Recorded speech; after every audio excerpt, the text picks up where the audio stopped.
बारिश के बाद कई इलाकों में भारी जलभराव देखने को मिला है, जिसने लोगों की परेशानी को बढ़ा दिया है। लोगों को आने जाने में काफी परेशानियों का सामना करना पड़ रहा है। एक और जहां तापमान में कमी दर्ज की गई, तो उधर दूसरी तरफ सड़कों पर गाड़ियों की रफ्तार धीमी हो गई। तो ये 10 तस्वीरें आप टेलीविजन स्क्रीन पर देख पा रहे हैं। अलग अलग तस्वीरों से आप अंदाजा लगा सकते हैं कि किस तरीके से पहली बारिश ने प्रशासनिक व्यवस्था की पोल खोल कर रख दी है। बारिश ने रिकॉर्ड तोड़ा तो कई जगह सड़कें तालाब बनती नजर आई। गर्मी से हालांकि लोगों को राहत मिलती यहां पर दिखी है, लेकिन उसके बावजूद दूसरी तरफ एक बड़ी परेशानी लोगों के सामने। लोग अपने घरों से जैसे ही बाहर निकलते हैं, सड़कों पर सिर्फ और सिर्फ उन्हें पानी नजर आ रहा है। तो ये 10 तस्वीरें आप देखिए और 10 तस्वीरों से आप अंदाजा लगाइए कि पहली बारिश के साथ आखिरकार किस तरीके से लोग परेशान हो रहे हैं। और हमारे सहयोगी अरविंद शर्मा संवाददाता अहमदाबाद से जुड़ चुके हैं। ज्योति राय भी हमारी सहयोगी पटना से हैं, जिनसे हम जानने और समझने की कोशिश करेंगे कि पटना में, बिहार में हालात क्या है, इसके अलावा गुजरात में स्थिति क्या है। सबसे पहले ज्योति का रुख करेंगे। ज्योति, किस तरीके का बिहार में पानी बारिश को लेकर अलर्ट जारी किया गया है मौसम विभाग की तरफ से? और दूसरा ये भी बताइए कि लोग परेशान हो रहे हैं क्या? वहां पर भी यही स्थिति है क्या कि सिर्फ और सिर्फ सड़कों पर दूर दूर तक पानी नजर आ रहा है? 26 जिलों में अलर्ट जारी किया गया है तेज बारिश को लेकर के कि मानसून आने के बाद 26 जिलों में अलर्ट जारी किया गया है। लेकिन हालांकि अभी हम पटना में मौजूद हैं, तो पटना की बात करें तो अभी वो स्थिति नहीं बनी है जो पटना की स्थिति बरसात के समय में हो जाती है।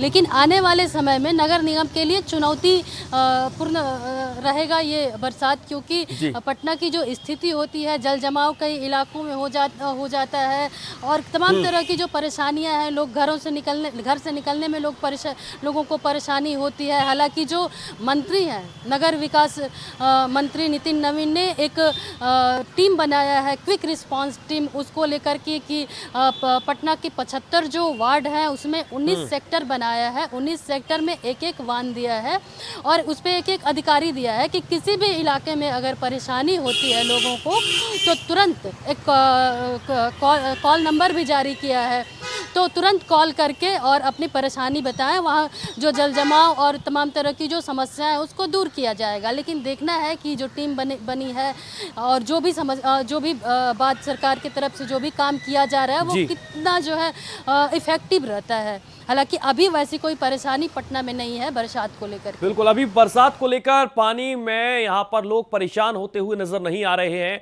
अरविंद शर्मा हमारे साथ अहमदाबाद से जुड़ चुके हैं। अरविंद, गुजरात की स्थिति क्या है? क्या लोग पहली बारिश में परेशान होने लगे? क्या अभी इंतजार करना पड़ेगा? वो परेशानी नजर नहीं आ रही है, सड़कों पर पानी नहीं जमा हो रहा है? जानकारी। सूर्या, वैसे तो ये बारिश राहत बनकर आई थी, लेकिन राहत में भी अब आफत नज़र आ रही है। अगर हम दक्षिण गुजरात की बात करें तो यहाँ सूरत, वलसाड़ जैसे शहर पूरे पानी में गरकाव हो चुके हैं, पूरे पानी में डूब चुके हैं। सूरत का बेड रोड जो करीब सूरत में 5 इंच बरसात रिकॉर्ड की गई, तो पूरा इलाका एक तरीके से समंदर जैसे नज़र आ रहा है। और जो नगर निगम की प्री मानसून प्लान की जो घोषणा थी उसकी धज्जियाँ उड़ गई हैं। जहाँ जहाँ महानगर हैं वहाँ पर लोगों को परेशानियाँ बढ़ी हैं, चाहे वलसाड़ हो, सूरत हो, भावनगर हो या अहमदाबाद हो। अहमदाबाद में अभी पिछले 1-8 घंटे से बारिश हुई है और वहाँ से 2-2.5 इंच या 3 इंच के आसपास बारिश होगी, लेकिन जनजीवन पूरी तरीके से अस्त व्यस्त हो चुका है। कई जगह पर पानी भर चुका है। मौसम विभाग ये कह रहा है कि अगले 5 दिनों तक राज्य में बारिश जारी रहेगी।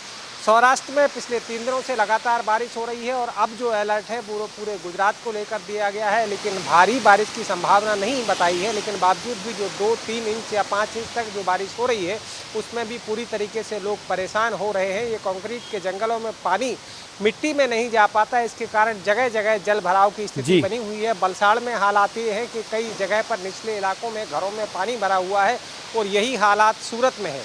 सूरत में जल भराव के कारण जनजीवन अस्त व्यस्त हुआ है। यहाँ पर गाड़ियाँ बंद पड़ी हैं, लोग परेशान हो रहे हैं।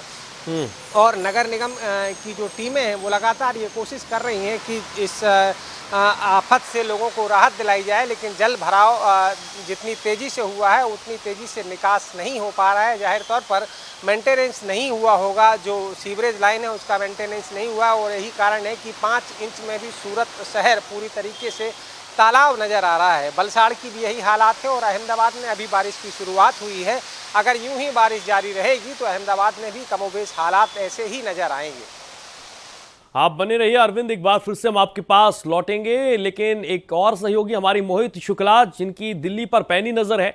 मोहित, दिल्ली में जिस तरीके के संकेत पहली बारिश ने दिए, क्या आने वाले समय में लोगों से आपकी बातचीत हो रही है? दिल्ली सरकार के क्या कुछ इंतजाम है? हम और आप लगातार इस पर चर्चा कर रहे हैं, कई मरतबा आपसे चर्चा हो चुकी है, लेकिन सबसे ज्यादा फोकस ये रहने वाला है इस बार कि जो भी बारिश अब दूसरी और तीसरी बड़ी बारिश होगी उसके लिए किस तरीके के इंतजामात यहां पर दिल्ली सरकार ने किए हैं, प्रशासन ने किए हैं कि किसी भी तरीके से सड़कों पर खासतौर पर लोग जो अप डाउन करते हैं उन्हें परेशानी ना हो।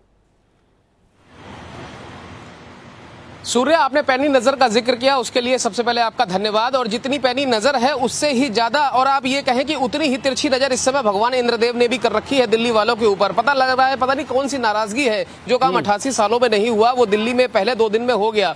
148 मिलीमीटर की बारिश दर्ज हो गई। और साल 1936 का अगर हम जिक्र करें, जिसका जिक्र मैंने सुबह भी किया था कि 24 जून 1936 को दिल्ली के अंदर 235 मिलीमीटर बारिश हुई और इसके बाद 88 सालों का रिकॉर्ड टूटा और दिल्ली में हमने देखा कि कैसे 68% अधिक बारिश हो गई। अब आप देखिए, इंद्र देवता लग रहा है कि नाराज भी हैं थोड़ा सा, क्योंकि दिल्ली से सटे हुए कुछ और हिस्से हैं, उत्तरी भूभाग हैं, वहां पर बारिश अभी कमोबेश उतनी हुई नहीं जितनी दिल्ली के आसपास के इलाकों में हो गई है। अब आती है बात राजधानी दिल्ली में सरकारी प्रयासों के, सरकारी तैयारियों की। महकमों ने आखिरकार क्या तैयारियां की हैं, तो आपको मैं बताऊं, पिछले 3-4 दिनों से दिल्ली सरकार में जल मंत्री आतिशी जो अनशन पर बैठी हुई थी, उसके बाद LNJP में एडमिट हुई और उसके अगले ही दिन हम देखते हैं कि उनकी तबीयत में एकदम चमत्कारी सुधार आता है और वो चंद्रावल प्लांट पर पहुंचती हैं, जहां उन्होंने देखा और अधिकारियों के साथ उसका निरीक्षण किया और निरीक्षण में उन्होंने पाया कि चंद्रावल का जो प्लांट था वो पानी भरने की वजह से बंद हो गया था।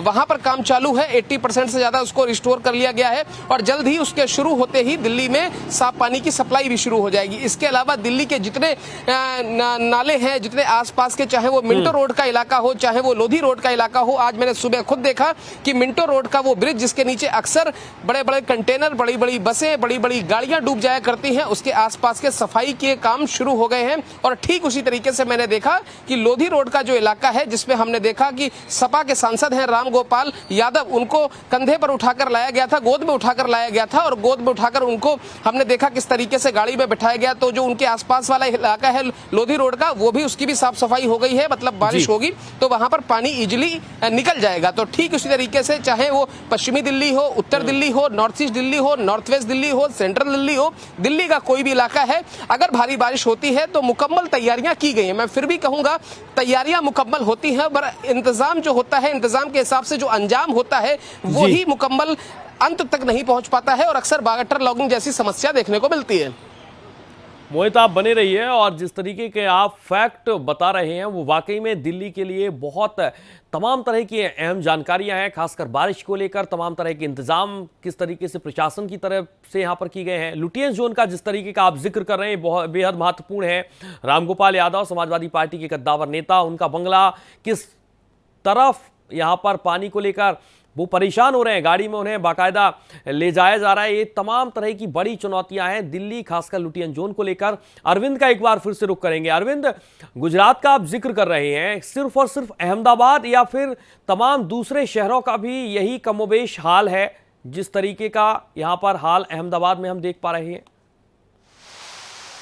देखिए, अहमदाबाद में तो सूर्य अभी कुछ घंटे ही हुए, 1-8 घंटे से अधिक नहीं हुआ है बारिश को और इतनी तीव्र बारिश नहीं हुई। ये मैक्सिमम 1 से 2 इंच तक बरसात हुई होगी जी। लेकिन दक्षिण गुजरात है, वहाँ पर थोड़ी बारिश की तीव्रता अधिक दर्ज की गई, जिसमें वलसाड़, सूरत, नवसारी ऐसे इलाकों में 5 इंच तक बारिश रिकॉर्ड की गई है सुबह से अभी तक। और अभी भी आसमान में बादल छाए हुए हैं, तो उसके कारण लोगों को परेशानी हुई है।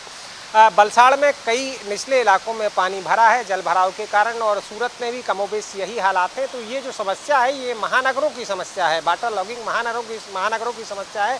ग्रामीण इलाकों में इसका कोई ज़्यादा व्यापक असर दिखाई नहीं देता। ग्रामीण इलाकों में नदियाँ उफान पर है, कई जगह पर पिछले 2-3 दिनों में ऐसी घटनाएँ घटित हुई हैं जिसमें पशु पानी में बह गए।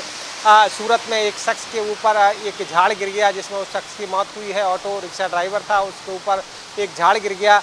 और अभी भी जल भराव है। कई निचले इलाकों में पानी भरा हुआ है। जो कॉरपोरेशन के अधिकारी हैं वो जल की निकासी के लिए लगातार प्रयास कर रहे हैं, लेकिन जिस तीव्रता से जल का आगमन हो रहा है, जिस प्रकार से बारिश हो रही है, उसको समस्या को सुलझाने में थोड़ा वक्त लगेगा। सौराष्ट्र की अगर हम बात करें तो सौराष्ट्र में भी बरसात सामान्य है, मतलब इतनी अधिक बरसात रिकॉर्ड नहीं की गई है। द्वारिका के आसपास जो समुद्री किनारा है वहाँ पर बरसात रिकॉर्ड की गई है और वहाँ पर नदियों में उफान आया है, नदियों में जल भराव हुआ है और वो किसानों के लिए एक राहत की खबर है, क्योंकि किसानों के लिए पानी की बहुत ज़रूरत थी और बड़ी तीव्र गर्मी से गुजरात जूझ रहा था। तो एक तरह से बरसात राहत लेकर आई है, लेकिन शहरी समस्या जो है वो समस्या मैन मेड कह सकते हैं उसको, क्योंकि जिस प्रकार से मानसून प्लान बनाए जाते हैं लेकिन उसको अमली जामा नहीं पहनाया जाता और यही वजह है कि थोड़े से ही पानी में शहर पूरी तरीके से पानी में डूबते हुए नजर आते हैं। आज की अगर हम बात करें तो महज 5 इंच बरसात हुई और वो भी एक समय नहीं, सुबह से अब तक 5 इंच बरसात रिकॉर्ड की गई है और उस 5 इंच में सूरत बदल गई है। स्मार्ट सिटी सूरत बदसूरत हो गई है ये कह सकते हैं और वलसाड़ के भी यही हालात है। अहमदाबाद की अगर हम बात करें तो अहमदाबाद में अभी बरसात की शुरुआत हुई है कुछ देर पहले, तो जगह जगह अभी भी जल भराव की स्थिति है और मौसम विभाग अभी भी पूर्वानुमान जता रहा है कि राज्य में 5 दिनों तक यूं ही बारिश जारी रहेगी और यदि बारिश की तीव्रता अधिक होती है तो जाहिर तौर पर ये मानकर चलना होगा सूर्या के महानगरों में समस्या विकराल होगी। बिल्कुल, महानगरों में समस्या विकराल होगी और जिस तरीके से पानी ने यहां पर हाहाकार अलग अलग शहरों में, उत्तर भारत के अलग अलग राज्य हैं, उसने मचा कर रखा है। एक बड़ी चुनौती है प्रशासन के साथ, सरकार के सामने बड़ी चुनौती है। पटना चलेंगे एक बार ज्योति के पास।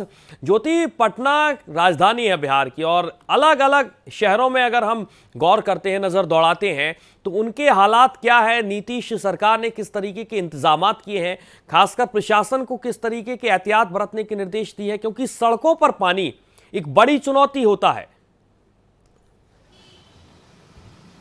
बिल्कुल सर, सूर्या, बरसात के दिन में सड़कों पे पानी बड़ी चुनौती तो होती है, लेकिन ये महानगरों की जिला यहाँ पे पटना की बात करें तो यहाँ के लिए बड़ी चुनौती हो सकती है। और बरसात के मौसम में ये जो भारी बारिश का अलर्ट हुआ है 4 दिनों का, तो वो कोसी क्षेत्र के लिए मुश्किल बन सकता है। बाकी इलाकों में ये स्थिति नहीं होगी। जो कोसी और कोसी क्षेत्र का जो स्थिति बनेगा वो स्थिति अन्य इलाकों में नहीं होगी। और पटना की अगर बात करें तो पटना के लिए प्रशासन जो है काफ़ी तैयारियां कर चुकी हैं, लेकिन देखने वाली बात है कि वो कितना समय आने पर वो कितना इफेक्टिव तैयारी रहता है। लेकिन अभी तक जो प्रशासन की तरफ से कहा जा रहा है कि तैयारियां मुकम्मल हैं, समय आने पे लोगों को परेशानी नहीं होगी। बहुत शुक्रिया आपका तमाम जानकारी के लिए ज्योति।